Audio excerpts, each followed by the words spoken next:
কুরবানির গরু প্রস্তুত, ছুটি পেয়েছেন সরকারি বেসরকারি চাকরিজীবীরাও। কিন্তু প্রশ্ন এখন, এই বৃষ্টির মধ্যে আদৌ কুরবানি ঠিকমতো দিতে পারবেন তো? ঈদুল আজহাকে সামনে রেখে যখন ঘরমুখো মানুষের প্রস্তুতি, তখন আবহাওয়া অধিদপ্তর জানিয়েছে ঈদের দিনসহ পুরো সপ্তাহ জুড়ে সারা দেশেই হালকা থেকে মাঝারি মাত্রার বৃষ্টির সম্ভাবনা রয়েছে। সরকার ঘোষিত টানা 10 দিনের ছুটিতে যারা গ্রামের বাড়িতে যাচ্ছেন তাদের জন্য আশঙ্কা বাড়াচ্ছে আবহাওয়ার এই পূর্বাভাস।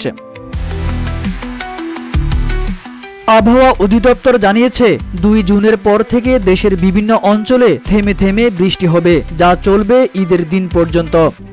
RICL TMX, যুগের পর যুগ স্থাপনা থাকে মজবুত।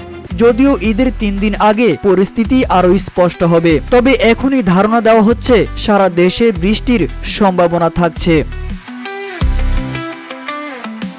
ঘূর্ণিঝড়ের আশঙ্কা নেই জানিয়ে আবহাওয়া অফিস বলছে, তবে উত্তর বঙ্গোপসাগরের লঘুচাপের প্রভাবে গত কয়েকদিন ধরেই 8 বিভাগে বৃষ্টি হচ্ছে। ঢাকা সহ বরিশাল, খুলনা, সিলেট ও চট্টগ্রামে বৃষ্টিপাত তুলনামূলকভাবে বেশি হবে, তবে রাজশাহী ও রংপুরে এর তীব্রতা কম থাকতে পারে।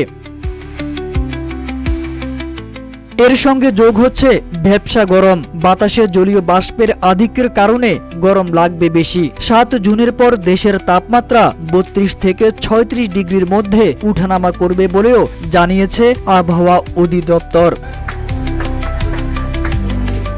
এই পরিস্থিতিতে ঈদের আনন্দ ঠিক রাখতে প্রস্তুতি নিচ্ছে একটু বাড়তি সচেতনতা নিয়ে। কোরবানির আয়োজন, যাতায়াত কিংবা ভ্রমণ পরিকল্পনা সবকিছুতেই আবহাওয়ার খবর এখন সবচেয়ে গুরুত্বপূর্ণ।